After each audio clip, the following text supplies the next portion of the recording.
വചനാഗ്നി വചനാഗ്നി ആത്മാവിൽ അഭിഷേക വചനാഗ്നി വചനാഗ്നി വചനാഗ്നി ആത്മാവിൽ അഭിഷേക വചനാഗ്നി ദേശങ്ങൾ രാജ്യങ്ങൾ ഗോത്രങ്ങൾ വംശങ്ങളെങ്ങും അറിയട്ടെ വചനാഗ്നി ദേശങ്ങൾ രാജ്യങ്ങൾ ഗോത്രങ്ങൾ വംശങ്ങളെങ്ങും പടരട്ടെ വചനാഗ്നി വചനാഗ്നി വചനാഗ്നി ആത്മാവിൽ അഭിഷേക വചനാഗ്നി വചനാഗ്നി വചനാഗ്നി ആത്മാവിൽ അഭിഷേക വചനാഗ്നി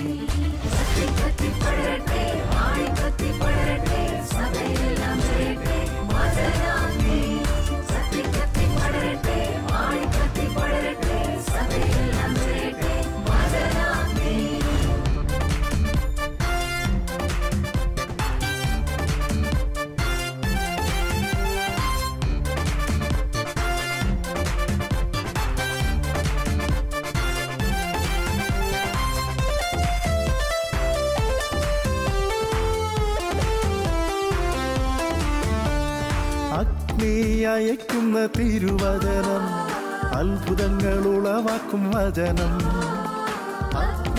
അയക്കുന്ന തിരുവചനം അത്ഭുതങ്ങൾ ഉളവാക്കും വചനം വിശ്വാസമേകുന്ന തിരുവചനം മാംസമായി തീർന്നൊരു ദൈവവചനം വിശ്വാസമേകുന്ന തിരുവചനം മാംസമായി തീർന്നൊരു ദൈവവചനം വചനാഗ്നി വചനാഗ്നി ആത്മാവിൽ അഭിഷേക വചനാഗ്നി വചനാഗ്നി വചനാഗ്നി ആത്മാവിൽ അഭിഷേക വചനാഗ്നി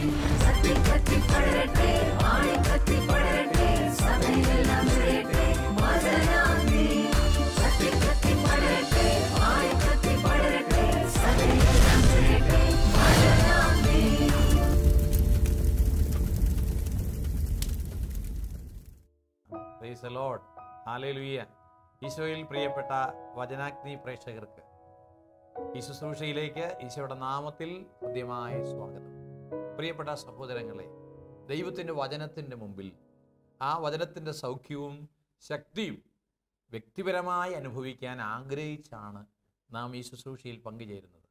ദൈവത്തിന് നന്ദി പറയാം. ഇങ്ങനൊരു ശുശ്രൂഷ നമ്മുടെ ഭവനത്തിലായിരുന്നു കൊണ്ട് നമുക്ക് ലഭ്യമായതിനെ ഓർത്ത് ഈ ശുശ്രൂഷ വലിയൊരു അനുഗ്രഹമായി മാറാൻ, ഈ ശുശ്രൂഷയിലൂടെ ദൈവത്തിൻ്റെ വചനത്തിൻ്റെ ശക്തി നമ്മുടെ ജീവിതങ്ങളിലേക്ക്, നമ്മുടെ കുടുംബങ്ങളിലേക്ക്, തലമുറകളിലേക്ക് അനുഗ്രഹമായി, മാനസാന്തരത്തിൻ്റെ അനുഭവമായി, ജീവിത നവീകരണമായി കടന്നു വരാൻ നമ്മെ സഹായിക്കുന്ന സഹായകനായ പരിശുദ്ധാത്മാവിൻ്റെ ശക്തമായൊരു അഭിഷേകം ഈ സമയം നമ്മളിലും നമ്മുടെ കുടുംബത്തിലും നിറയുവാൻ ആഗ്രഹിച്ചുകൊണ്ട് നമുക്കൊരു നിമിഷം പ്രാർത്ഥിക്കാം. സാധിക്കുമെങ്കിൽ നിങ്ങളായിരിക്കുന്ന ഇടങ്ങളിൽ എഴുന്നേറ്റ് നിന്ന് ഇരു കരങ്ങളും യാചനാപുരം തുറന്നു പിടിച്ച് ശാന്തമായി പ്രാർത്ഥിക്കാം.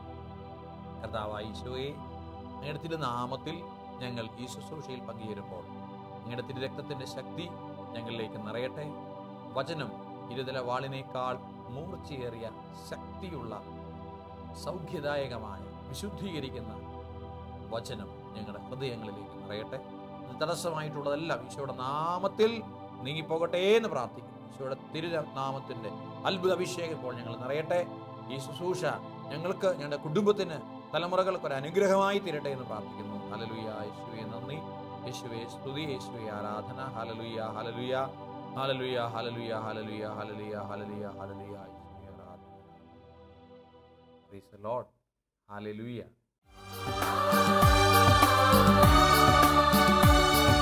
വചനത്തിന്റെ വിത്ത് വിതയ്ക്കാൻ പോകാം, സ്നേഹത്തിന്റെ കതിരുകൾ കൊയ്യാൻ പോകാം. വചനത്തിന്റെ വിത്ത് വിതയ്ക്കാൻ പോകാം, സ്നേഹത്തിന്റെ കതിരുകൾ കൊയ്യാൻ പോകാം.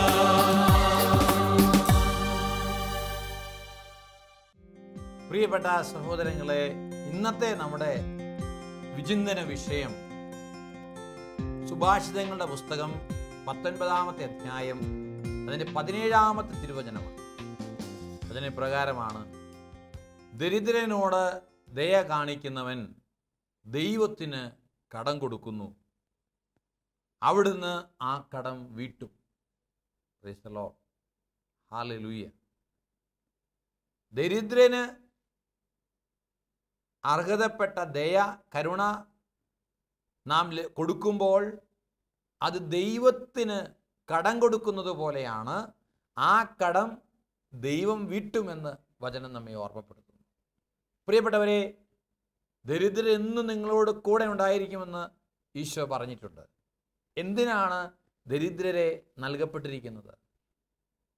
ദരിദ്രർ ദൈവത്തിൻ്റെ സ്ഥാനപതികളാണ്. ദൈവത്തിന് എന്തെങ്കിലും ചെയ്തു കൊടുക്കാൻ നമുക്കൊരവസരം ഉണ്ടാകേണ്ടതിനാണ് ദൈവം ഈ ലോകത്ത് ദരിദ്രരെ നിലനിർത്തുന്നതെന്നാണ് തിരുവചനം പറയുന്നത്. ദരിദ്രരെ ശപിക്കാനല്ല, ദരിദ്രരിലൂടെ നമ്മൾ അനുഗ്രഹം പ്രാപിക്കാനാണ്. ഈശോ ദരിദ്രരെ നിങ്ങൾ ഭാഗ്യവാന്മാർ എന്നാണ് അവരെ അഭിസംബോധന ചെയ്യുന്നത്. അനേകർക്ക് അനുഗ്രഹമായി മാറുന്നവരാണ് ഓരോ ദരിദ്രനും. Praise the Lord. ഹല്ലേലൂയ. നമുക്ക് അനുഗ്രഹമായി മാറാൻ ദൈവം നമ്മുടെ മുമ്പിൽ കൊണ്ടുവന്നിട്ടുള്ള എത്രയോ ദരിദ്രരായ ആളുകളുണ്ട്. അവരോട് നാം ദയ കാണിച്ചപ്പോഴൊക്കെ ദൈവത്തിന് നമ്മൾ കടം കൊടുത്തു. തിരിച്ചു വീട്ടുന്ന, ഒരുപക്ഷെ 100 ഇരട്ടിയായി തിരിച്ചു തരുന്ന ഒരു കടം വീട്ടൽ ദൈവത്തിന് ഉണ്ട്. അതനുഭവിക്കാൻ നമുക്ക് കഴിയുന്നുണ്ടോ എന്നാണ് ഇന്ന് നമ്മൾ ചിന്തിക്കേണ്ടത്. Price the Lord. ഹല്ലേലൂയ. പ്രിയപ്പെട്ട സഹോദരങ്ങളെ, ഇന്ന് കർത്താവിൻ്റെ വചനം നമ്മളെ ഓർമ്മപ്പെടുത്തുന്നത് ഈ ഒരു സത്യമാണ്. ദരിദ്രരോട് നമ്മുടെ മനോഭാവം എങ്ങനെയാണ്? പലപ്പോഴും നമ്മുടെ അനുദിന ജീവിതത്തിൽ ദരിദ്രരെ നമ്മൾ കണ്ടുമുട്ടുന്നുണ്ട്. ദരിദ്രരെന്ന് പറഞ്ഞാൽ അതിൻ്റെ നിർവചനം തന്നെ മറ്റൊരുവൻ്റെ സഹായം ആവശ്യമുള്ളവനാണ്. അപ്പോൾ സഹായം ആവശ്യമുള്ളവനെ കണ്ടുമുട്ടുമ്പോൾ അവൻ അർഹിക്കുന്ന, അല്ലെങ്കിൽ നമ്മളെക്കൊണ്ട് സാധിക്കുന്ന സഹായം ചെയ്തു കൊടുക്കാൻ വേണ്ടിയിട്ടാണ് നമ്മുടെ മുമ്പിൽ. അത് സാമ്പത്തികമായി മാത്രമുള്ള ദാരിദ്ര്യമല്ല. ഒരുപക്ഷെ സ്നേഹത്തിൻ്റെ ദാരിദ്ര്യം അനുഭവിക്കുന്നവരുണ്ടാകും, ഒരുപക്ഷെ സന്തോഷത്തിൻ്റെ ദാരിദ്ര്യം അനുഭവിക്കുന്നവരുണ്ടാകും, വചനത്തിൻ്റെ ദാരിദ്ര്യം അനുഭവിക്കുന്നവരുണ്ടാകും, മറ്റുള്ളവരാൽ മനസ്സിലാക്കപ്പെടാത്തതിൻ്റെ ദാരിദ്ര്യം അനുഭവിക്കുന്നവരുണ്ടാകും, എനിക്കാരുമില്ല എന്ന ചിന്തയോടുകൂടി നിരാശപ്പെട്ട് ജീവിക്കുന്നവരുണ്ടാകും. ഒരുപക്ഷെ നമ്മുടെ കുടുംബത്തിൽ തന്നെ നമ്മുടെ പരിഗണന അർഹിക്കുന്ന ആളുകളുണ്ടാവും. ആർക്കൊക്കെ നമ്മുടെ സഹായം ആവശ്യമായിട്ടുണ്ടോ അവരൊക്കെയാണ് നമ്മുടെ മുമ്പിലുള്ള ദരിദ്രർ. അവർക്ക് നമ്മൾ ചെയ്തു കൊടുക്കുന്ന ഓരോ സഹായവും ദൈവത്തിന് ചെയ്യുന്നത് പോലെയാണ്. മത്തായിയുടെ സുവിശേഷം 25-ാമത്തെ അധ്യായത്തിൽ അന്ത്യവിധിയെക്കുറിച്ച് പ്രതിപാദിക്കുന്ന ഭാഗത്ത് നമ്മൾ സുവിശേഷത്തിൽ വായിക്കുന്നുണ്ട്,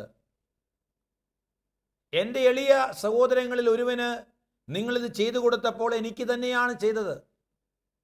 എൻ്റെ എളിയ സഹോദരങ്ങൾ ഒരുവന് നിങ്ങൾ ചെയ്യാതിരുന്നപ്പോൾ എനിക്ക് തന്നെയാണ് ചെയ്യാതിരുന്നത്. കർത്താവായ ഈശോ മിശിഹ ഈ തിരുവചനം അടിവരയിടുകയാണ്. ആ എളിയ സഹോദരങ്ങളിൽ ദൈവത്തിൻ്റെ മുഖം കാണാത്തവന് ദൈവത്തെ കാണാൻ കഴിയില്ല. യാക്കോബ് ശ്ലീഹായും അത് തന്നെ പറയുന്നുണ്ടല്ലോ,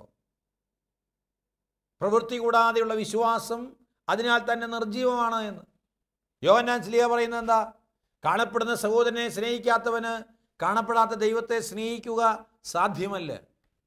പ്രിയപ്പെട്ട സഹോദരങ്ങളെ, അതുകൊണ്ട് ഇന്നത്തെ ദിവസം കർത്താവിൻ്റെ വചനം നമ്മെ ഓർമ്മപ്പെടുത്തുന്നത് ദൈവത്തിൻ്റെ സാന്നിധ്യം നമ്മുടെ സഹായം ആവശ്യമായിട്ടുള്ള ആളുകളിൽ കാണുവാൻ നമുക്ക് കഴിയണമെന്നാണ്. Praise the Lord. ഹല്ലേലൂയ. സഭയുടെ മുഖം തന്നെ, പ്രത്യേകിച്ച് ആദിമ ക്രൈസ്തവ സമൂഹത്തിൻ്റെ ജീവിത ശൈലിയും പ്രവർത്തന ശൈലിയും തന്നെ ഈ ദരിദ്രരോട് പക്ഷം ചേരുന്ന ഒരനുഭവമായിരുന്നു. യേശുവിൻ്റെ ദൗത്യം ആരംഭിച്ചുകൊണ്ട് ഈശോ സിനഗോഗിൽ വചനം വായിച്ച് വ്യാഖ്യാനിക്കുമ്പോൾ യെശയ്യാ പ്രവാചകന്റെ പുസ്തകത്തിൽ നിന്ന് വായിച്ചതെന്താ? കർത്താവിൻ്റെ ആത്മാവ് എൻ്റെ മേലുണ്ട്, ദരിദ്രരോട് സുവിശേഷം പ്രസംഗിക്കാൻ അവിടുന്ന് എന്നെ അയച്ചിരിക്കുന്നു. ദരിദ്രരോട് സുവിശേഷം പ്രസംഗിക്കാൻ, അന്ധർക്ക് കാഴ്ചയും ബന്ധിതർക്ക് മോചനവും അടിച്ചമർത്തപ്പെട്ടവർക്ക് സ്വാതന്ത്ര്യവും കർത്താവിന് സ്വീകാര്യമായ വത്സരവും പ്രഖ്യാപിക്കാൻ അവിടുന്ന് അഭിഷേകം ചെയ്ത യേശുക്രിസ്തു രൂപം കൊടുത്ത തൻ്റെ ഭൗതിക ശരീരമായ തിരുസഭ പെന്തക്കോസ്ത് നാളിലെ അഭിഷേകത്തിന് ശേഷം സഭയുടെ ആദിമ ക്രൈസ്തവ സമൂഹത്തിൻ്റെ കൂട്ടായ്മയെക്കുറിച്ച് അപ്പോസ്തല പ്രവർത്തനത്തിൽ 4-ാം അധ്യായത്തിൽ 34-ാമത്തെ തിരുവചനം ഇപ്രകാരമാണ്: അവരുടെ ഇടയിൽ ദാരിദ്ര്യം അനുഭവിക്കുന്നവർ ആരും ഉണ്ടായിരുന്നില്ല. കാരണം എന്താ? കാരണം പറമ്പും വീടും സ്വന്തമായിട്ടുണ്ടായിരുന്നവരെല്ലാം അവയത്രയും വിറ്റുകിട്ടിയ തുക അപ്പസ്തോലന്മാരുടെ കാൽക്കൽ സമർപ്പിച്ചു. അതെല്ലാവർക്കുമായി അവർ വീതിച്ചു. ദരിദ്രരെ കൂടെ നിർത്തി തങ്ങൾക്കുള്ളത് വിറ്റ് പങ്കുവയ്ക്കുന്ന ഒരു അനുഭവം ആദിമ ക്രൈസ്തവ സമൂഹത്തിൻ്റെ ജീവിത ശൈലിയായി നാം കാണുകയാണ്. സഭയിൽ ഡീക്കന്മാരുടെ ആരംഭം തന്നെ അപ്പോസ്തല പ്രവർത്തനം 6-ാമത്തെ അധ്യായത്തിൽ നമുക്ക് കാണാം. ശിഷ്യന്മാരുടെ സംഖ്യ വർദ്ധിച്ചുകൊണ്ടിരുന്നു. അക്കാലത്ത് പ്രതിദിനമുള്ള സഹായ വിതരണത്തിൽ തങ്ങളുടെ വിധവകൾ അവഗണിക്കപ്പെടുന്നുവെന്ന് ഗ്രീക്കുകാർ ഹെബ്രായർക്കെതിരെ പിറുപിറുത്തു. അപ്പോൾ വിധവകളായ, അനാഥരായ, ദരിദ്രരായ ആളുകളോട് പ്രത്യേകമായ ഒരു പരിഗണന സഭയ്ക്ക് ആദ്യം മുതലേ ഉണ്ടായിരുന്നു. അപ്പോൾ ഗ്രീക്കുകാർക്കുള്ള പരാതി എന്താ? പ്രതിദിനമുള്ള സഹായ വിതരണത്തിൽ ഹെബ്രായരിൽ നിന്ന് ഗ്രീക്കുകാർക്ക് അല്പം അവഗണന ഉണ്ടാകുന്നു. വിധവകൾക്ക്, തങ്ങളുടെ വിധവകൾ അവഗണിക്കപ്പെടുന്നു എന്നൊരു പരാതി. അത് പരിഹരിക്കാനാണ് അപ്പോസ്തലന്മാർ വചന ശുശ്രൂഷയ്ക്കായിട്ട് മാറുകയും കർത്താവിൻ്റെ ഈ ദാരിദ്ര്യ സഹായ ശുശ്രൂഷയിൽ പങ്കാളികളാകാൻ വേണ്ടി കൃപാവരവും പരിശുദ്ധാത്മാവിൻ്റെ നിറവും ഉണ്ടായിരുന്ന 7 പേരെ അപ്പോസ്തലന്മാർ പ്രത്യേകമായി തിരഞ്ഞെടുത്ത് അഭിഷേകം ചെയ്യുന്നത്. പ്രിയപ്പെട്ട സഹോദരങ്ങളെ, അപ്പോൾ ഇവിടെ നമ്മൾ കാണുന്നത് യേശുവിൻ്റെ മുഖവും സഭയുടെ മുഖവുമൊക്കെ ദരിദ്രർക്ക് വേണ്ടിയായിരുന്നു.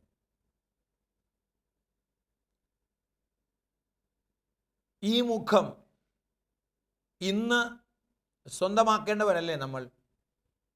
നമ്മുടെ ഓരോ ആഘോഷങ്ങളിലും നമ്മുടെ സന്തോഷങ്ങളിലുമൊക്കെ നമ്മുടെ സഹായം അർഹിക്കുന്ന ആളുകൾ കടന്നു വരാറുണ്ടോ? അവരെക്കുറിച്ചുള്ള ചിന്ത കടന്നു വരാറുണ്ടോ? പലപ്പോഴും നമ്മളൊക്കെ വലിയ സമ്പന്നന്മാരാകുന്നത് എപ്പോഴാണ്? പങ്കുവയ്ക്കേണ്ടത് പങ്കുവയ്ക്കാത്തപ്പോഴല്ലേ സമ്പത്ത് ക്രമാതീതമായി വർദ്ധിക്കുന്നത്? അങ്ങനെയുള്ളവരെ നോക്കിയല്ലേ വിശുദ്ധ ലൂക്കാ അറിയിച്ച സുവിശേഷം 6-ാം അധ്യായത്തിൻ്റെ 24-ാമത്തെ തിരുവചനത്തിൽ കർത്താവ് പറയുന്നത്, സമ്പന്നരെ നിങ്ങൾക്ക് ദുരിതമെന്ന്. ഇന്ന് ഒത്തിരിയേറെ ആളുകളെ നമ്മൾ കാണുന്നുണ്ട് ദുരിതം അനുഭവിക്കുന്നവർ, പല വിധത്തിലുള്ള ദുരിതങ്ങളിലൂടെ കടന്നു പോകുന്നവർ. എന്താണ് ഈ ദുരിതത്തിൻ്റെയൊക്കെ കാരണം? നമ്മൾ ചിന്തിച്ചിട്ടുണ്ടോ? ഇതിനെല്ലാം മറുപടി കർത്താവിൻ്റെ വചനത്തിലുണ്ട്. ദുരിതങ്ങൾ അനുഗ്രഹമായി മാറി എന്ന് വചനം പറയുന്നുണ്ട്. എപ്പോഴാണത് അനുഗ്രഹമായി മാറുന്നത്? സുഭാഷിതങ്ങളുടെ പുസ്തകത്തിൽ 15-ാമത്തെ അധ്യായം അതിൻ്റെ 16-ാമത്തെ തിരുവചനം ഇപ്രകാരമാണ്: വലിയ സമ്പത്തും അതോടൊപ്പമുള്ള അനർത്ഥങ്ങളുമായി കഴിയുന്നതിനേക്കാൾ മെച്ചം ദൈവഭക്തിയോടെ അല്പം കൊണ്ട് കഴിയുന്നതാണ്. Price the Lord, hallelujah. അപ്പോൾ വലിയ സമ്പത്തും അതോടൊപ്പം അനർത്ഥങ്ങളുണ്ട്. എന്നാൽ അതിനേക്കാൾ മെച്ചം അല്പം കൊണ്ട് കഴിയുന്നതാണ്.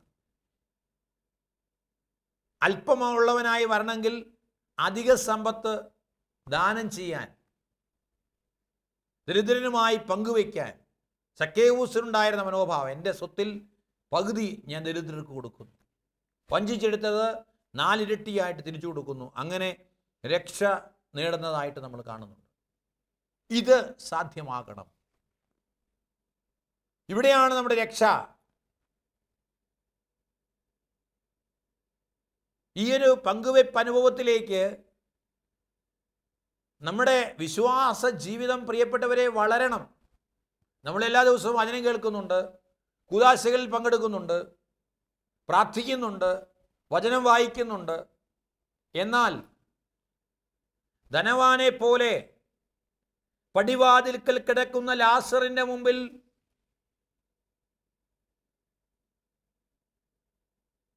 സാന്ത്വനത്തിന്റെ കരസ്പർശവുമായി കടന്നു ചെല്ലുന്നില്ല എങ്കിൽ കർത്താവിൻ്റെ വിധിയുടെ ദിവസത്തിൽ എൻ്റെ എളിയ സഹോദരങ്ങളിൽ ഒരുവന് നീ ചെയ്യാതിരുന്നപ്പോൾ എനിക്കു തന്നെയാണ് ചെയ്യാതിരുന്നത് എന്ന കർത്താവിൻ്റെ വിധിവാചക സ്വരം കേൾക്കേണ്ടി വരുമെന്ന ഓർമ്മയുണ്ടാവണം. ഈ ഒരു ഓർമ്മപ്പെടുത്തൽ കർത്താവിൻ്റെ വചനം ഇന്ന് നമുക്ക് നൽകുകയാണ്. എന്നെ ശ്രവിക്കുന്ന പ്രിയപ്പെട്ട സഹോദരങ്ങളെ, സഭാപിതാക്കന്മാരെല്ലാം നമ്മെ ഓർമ്മപ്പെടുത്തുന്ന, തിരുവചനം നമ്മെ ശാസിക്കുന്ന, പങ്കുവയ്ക്കാൻ മടി കാണിക്കുന്നവർ അനുഭവിക്കുന്ന ദുരിതങ്ങൾ നമുക്ക് നൽകുന്ന പാഠങ്ങൾ എല്ലാം സ്വീകരിച്ചുകൊണ്ട് അവനവൻ്റെ ജീവിതത്തിലേക്ക് തിരിഞ്ഞു നോക്കുവാൻ, ആഡംബരത്തിൻ്റെ, സുഖലോലുപതയുടെ, മദ്യാസക്തിയുടെ, ജീവിത വ്യഗ്രതയുടെ, പ്രകടനപരതയുടെയൊക്കെ ഈ കാലഘട്ടത്തിൽ ക്രൈസ്തവ വിശ്വാസി വെല്ലുവിളികൾ ഏറ്റെടുക്കാൻ തയ്യാറാകുന്നവനാകണം. നമ്മുടെ എല്ലാ സന്തോഷങ്ങളുടെയും ആഘോഷങ്ങളുടെയും കൂടെയുള്ള ആഡംബരത്തെയും പ്രകടനപരതയെയും നിയന്ത്രിച്ചുകൊണ്ട് ആഘോഷങ്ങളോടും സന്തോഷങ്ങളോടും ചേർന്ന് പങ്കുവയ്ക്കുവാനും പാവപ്പെട്ടവൻ്റെ കണ്ണീരൊപ്പുവാനുമുള്ള കാൽവയ്പ്പുകൾ ഉണ്ടാവുന്നില്ല എങ്കിൽ നമ്മുടേതെല്ലാം വിശ്വാസം വെറും കടലാസ് വിശ്വാസമായി അതിനം കൊണ്ട് മാത്രം ദൈവത്തെ സ്തുതിക്കുകയും ആരാധിക്കുകയും ചെയ്യുന്നവരായി നമ്മൾ മാറുകയാണ്. തോബിത്തിന്റെ പുസ്തകം 4-ാം അധ്യായത്തിൽ 10 മുതലുള്ള വാക്യങ്ങളിൽ ദാനധർമ്മത്തിൻ്റെ വൈശിഷ്ട്യത്തെക്കുറിച്ച് നമ്മൾ വായിക്കുന്നുണ്ട്.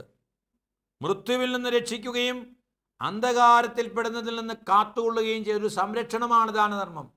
മരണത്തിൽ നിന്ന്, അതുപോലെ തന്നെ അന്ധകാരത്തിൽപ്പെടുന്നതിൽ നിന്ന്. ഈ ബോധ്യത്തോടുകൂടി നമുക്ക് എത്ര പേർക്ക് ദാനധർമ്മം നിർവഹിക്കാൻ കഴിയുന്നുണ്ട്? ദരിദ്രരെ പരിഗണിക്കാൻ കഴിയുന്നുണ്ട്? വീണ്ടും പറയുകയാണ്, ദാനധർമ്മം അത്യുന്നതന്റെ സന്നിധിയിൽ വിശിഷ്ടമായ കാഴ്ചയാണ്. നീ ദേവാലയത്തിൽ കാഴ്ച അർപ്പിക്കുന്നത് പോലെ തന്നെയാണ് പാവങ്ങൾക്ക് കാഴ്ച അർപ്പിക്കുമ്പോഴും ദാനധർമ്മം ചെയ്യുമ്പോഴും. Price the Lord. തോബിത്തിന്റെ പുസ്തകം 4-ാം അധ്യായത്തിൻ്റെ 16-ാം തിരുവചനം.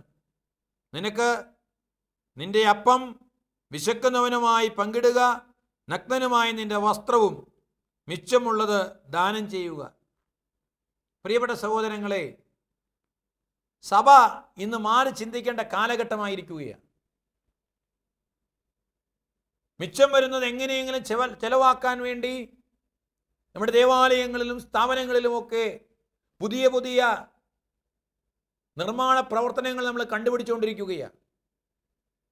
വാസയോഗ്യമായ വീടിന് മോടി കൂട്ടാൻ വേണ്ടി മിച്ചം വരുന്ന തുകകളൊക്കെ നമ്മൾ ഉപയോഗിച്ചുകൊണ്ടിരിക്കുകയാണ്. എന്നാൽ വാസയോഗ്യമല്ലാത്ത ഭവനങ്ങളിൽ കിടന്നുറങ്ങേണ്ടി വരുന്നവൻ്റെ വേദന കാണാൻ നമുക്ക് കഴിയുന്നുണ്ടോ? പ്രിയപ്പെട്ട സഹോദരങ്ങളെ, ഇവിടെയാണ് ക്രൈസ്തവ ജീവിതത്തിൻ്റെ വിശ്വാസം പ്രവൃത്തിയിലേക്ക് വരുന്നതിൻ്റെ പ്രസക്തി ചോദ്യം ചെയ്യപ്പെടുന്നത്. സഭയെപ്പോഴും ദരിദ്രരോട് പക്ഷം ചേരുന്ന സഭയാണ്.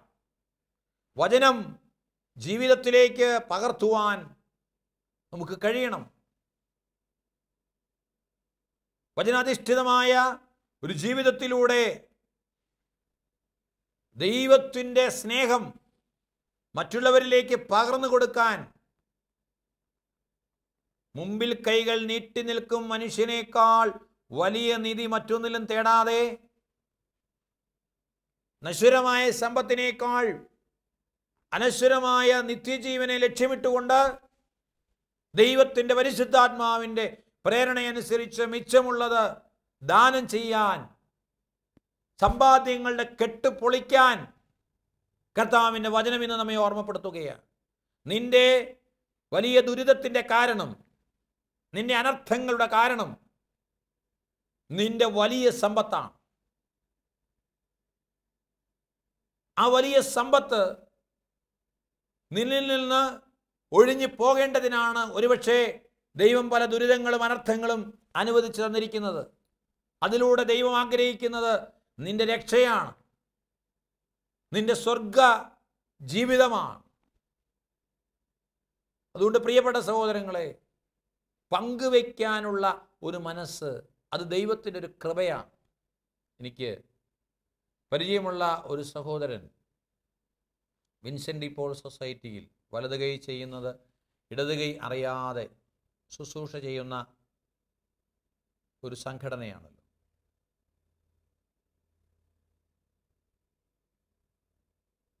അപേക്ഷകൾ ലഭിക്കുമ്പോഴൊക്കെ അദ്ദേഹത്തിൻ്റെ വരുമാനത്തിൽ നിന്നൊരംശം അദ്ദേഹം എപ്പോഴും പാവങ്ങളുടെ ഉന്നമനത്തിനായിട്ട് മാറ്റിവെക്കുന്നുണ്ട്. ഞാൻ പലതവണ ഇദ്ദേഹത്തിൻ്റെ ഈ ഒരു ഇടപെടൽ ശ്രദ്ധിച്ചപ്പോൾ അദ്ദേഹത്തിൻ്റെ വരുമാന മാർഗങ്ങളെക്കുറിച്ചൊക്കെ ഏകദേശം ഒരു ധാരണയുണ്ട്. അത് വെച്ച് ഞാൻ അദ്ദേഹത്തോട് ചോദിച്ചു, സഹോദര, താങ്കൾക്ക് എങ്ങനെയാണ് ഇത്രമാത്രം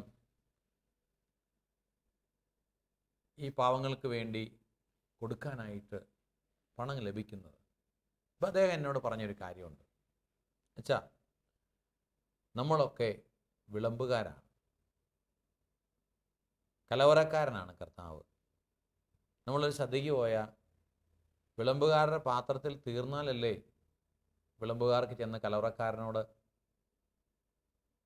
വീണ്ടും തരിക എന്ന് ചോദിക്കാൻ പറ്റുള്ളൂ. അത് ഞാൻ വിശ്വസിക്കുന്നത് അങ്ങനെയാണ്. കർത്താവ് തരുന്നത് കൊടുക്കുന്നതിനനുസരിച്ചാണ് നമ്മുടെ പാത്രത്തിലേക്ക് കിട്ടിക്കൊണ്ടിരിക്കുന്നത്. നമ്മൾ വെറും വിളമ്പുകാർ, കലവറക്കാരൻ തരുന്നു. നമ്മുടെ പാത്രത്തിലുള്ളത് എത്രയും പെട്ടെന്ന് വിളമ്പി തീർക്കുക എന്നതാണല്ലോ. ആ ഒരു ചിന്തയാണ് അച്ഛാ എന്നെ ഇതിന് പ്രേരിപ്പിക്കുന്നത്. സ്നേഹമുള്ള സഹോദരങ്ങളെ, നമ്മൾ ഓർക്കണം, ദൈവം നമുക്ക് നൽകിയിട്ടുള്ളതെല്ലാം കലവറക്കാരൻ്റെ കയ്യിൽ നിന്ന് വിളമ്പുകാരൻ്റെ കയ്യിലേക്ക് നൽകപ്പെട്ടതാണെന്നുള്ള ബോധ്യം ഇതുണ്ടെങ്കിൽ വിളമ്പുകാരനൊരു മടിയില്ല.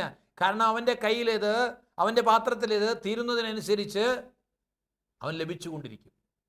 അതുകൊണ്ട് ഈ ഒരു ബോധ്യത്തിൽ ഇന്നത്തെ ഈ വചനത്തിൻ്റെ വെളിച്ചത്തിൽ നമുക്കൊന്ന് ചിന്തിക്കാം. എൻ്റെ ജീവിതം അനുഗ്രഹപ്രദമായി മാറുന്നത്, അനർത്ഥങ്ങൾ ദുരിതങ്ങളെല്ലാം മാറിപ്പോകുന്നത് വലിയ സമ്പത്താണ്. പാവങ്ങളോട് പക്ഷം ചേരുന്ന സഭയുടെ ചൈതന്യം എനിക്ക് സ്വന്തമാക്കാൻ കഴിഞ്ഞിട്ടുണ്ടോ? എൻ്റെ ഐഹിക ജീവിതത്തിൻ്റെ വ്യഗ്രത കൊണ്ട് സ്വത്തും പണവും വിത്തുകെട്ടി പൂട്ടി സൂക്ഷിക്കുന്ന ഞാൻ ഒരു നാളിൽ ഈ ജീവിതം അവസാനിക്കേണ്ടി വരുമ്പോൾ സ്വർഗത്തിൽ നിക്ഷേപം കരുതി വെച്ചിട്ടുണ്ടോ? ഇവിടെ എന്ത് നഷ്ടപ്പെടുത്തുന്നോ അതാണ് സ്വർഗത്തിലെ നേട്ടമെന്നുള്ള ബോധ്യത്തോടു കൂടി നമുക്ക് ജീവിക്കാൻ തയ്യാറാകാം. അതിന് ദൈവത്തിൻ്റെ പരിശുദ്ധാത്മാവ് ഈ വചനങ്ങൾ നമ്മുടെ ഹൃദയങ്ങളിലേക്ക് നിറയ്ക്കട്ടെ. ദൈവശക്തി നമ്മളിൽ നിറയട്ടെ. ആത്മാർത്ഥമായി ദൈവത്തിന് മുമ്പിൽ നമ്മളെ തന്നെ സമർപ്പിച്ച് ശാന്തമായി നമുക്ക് പ്രാർത്ഥിക്കാം. ഇപ്പോൾ പ്രാർത്ഥനയുടെ സമയമാണ്, ആത്മാവിൻ്റെ അഭിഷേകത്തിൻ്റെ സമയം. നമുക്ക് ശാന്തമായിരിക്കാം, ഒരുങ്ങാം.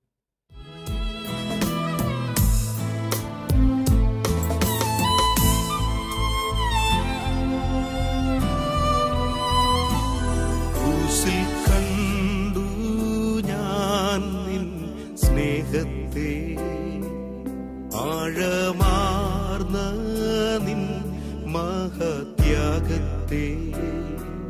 ക്രൂശിൽ കണ്ടു ഞാൻ നിൻ സ്നേഹത്തെ. ജീവിക്കുന്ന ദൈവത്തിൻ്റെ അത്ഭുതകരമായ സാന്നിധ്യം നമ്മുടെ കൂടെ വചനമായി ദിവ്യകാരുണ്യമായി ഇന്നും ജീവിക്കുന്ന യേശുവിൻ്റെ സാന്നിധ്യത്തിൽ അത്ഭുതകരമായ ഒരു മനസ്സാന്തരം ഇന്ന് നമുക്കുണ്ടാകട്ടെ. നമ്മുടെ സമ്പത്തിനോടുള്ള അമിതമായ ആസക്തി, ദ്രവ്യാസക്തി, അതൊരു വിഗ്രഹാരാധനയാണ്. വിഗ്രഹാരാധന തന്നെയായ ദ്രവ്യാസക്തി എന്നാണ് വചനം പറയുന്നത്. കർത്താവേ, ഈ നിമിഷം നിന്റെ പരിശുദ്ധ നാമത്തിൽ മൂലപാപമായ ഈ ദ്രവ്യാസക്തിയെ യേശുവിൻ്റെ കുരിശിലേക്ക് ചേർത്ത് ബന്ധിച്ച് പ്രാർത്ഥിക്കുന്നു. തിരുരക്തത്തിന്റെ അത്ഭുത ശക്തി ഇപ്പോൾ ഈ മക്കളിലേക്ക് വ്യാപരിക്കട്ടെ. കർത്താവേ, എല്ലാ ലൗകിക വ്യഗ്രതകളെയും അതിജീവിച്ച് പാവങ്ങളോട് പക്ഷം ചേരാൻ, പാവപ്പെട്ടവന്റെ വേദനയുടെ കണ്ണീരൊപ്പാൻ ഈ മക്കളിലേക്ക് പരിശുദ്ധാത്മാവേ ശക്തമായ അഭിഷേകം നൽകണമേ എന്ന് പ്രാർത്ഥിക്കുന്നു. Hallelujah, hallelujah, hallelujah. യേശുനാമത്തിൽ പ്രാർത്ഥിക്കുന്നു. കർത്താവേ, ബന്ധനങ്ങൾ അഴിയട്ടെ, പണത്തോടുള്ള ആസക്തി വിട്ടുമാറട്ടെ, ദിവ്യാസക്തി വിട്ടുമാറട്ടെ, യേശുനാമത്തിന്റെ ശക്തി വ്യാപരിക്കട്ടെ. Hallelujah, hallelujah, hallelujah. പങ്കുവെപ്പിലൂടെ സ്വർഗ്ഗത്തിൽ നിക്ഷേപം കരുതി വെക്കാൻ ഈ മക്കളിലേക്ക് പരിശുദ്ധാത്മാവിന്റെ ശക്തമായ അഭിഷേകം ഈ നിമിഷം പെയ്തിറങ്ങട്ടെ എന്ന് പ്രാർത്ഥിക്കുന്നു. Hallelujah, hallelujah, hallelujah. യേശുവേ, ആരാധന, ആരാധന, ആരാധന, ആരാധന. കൃപ, കൃപ, കൃപ, കൃപയ്ക്ക് മേൽ കൃപ ഒഴുകട്ടെ എന്ന് പ്രാർത്ഥിക്കുന്നു. Hala, Hala, Hala, Hala, Hala. Hallelujah, hallelujah, hallelujah, hallelujah, hallelujah, hallelujah, hallelujah, hallelujah, hallelujah. യേശുവേ, ആരാധന, ആരാധന, ആരാധന. യേശുവിന്റെ അധികാരമുള്ള നാമത്തിൽ എല്ലാ ദിവ്യാസക്തിയെയും ഒന്നാം പ്രമാണ ലംഘനമായി കടന്നുകൂടുന്ന എല്ലാ തിന്മയുടെ ദുർബോധങ്ങളെയും ബന്ധിക്കുന്നു, ശാസിക്കുന്നു, ബഹിഷ്കരിക്കുന്നു, നിർവീര്യമാക്കി പ്രാർത്ഥിക്കുന്നു. ദൈവത്തിന്റെ പരിശുദ്ധാത്മാവി മക്കളെ പറയട്ടെ. ഹല്ലേലൂയ, ഹല്ലേലൂയ, ആരാധന, ആരാധന. Lord, hallelujah. യേശുവേ നന്ദി, യേശുവേ സ്തുതി.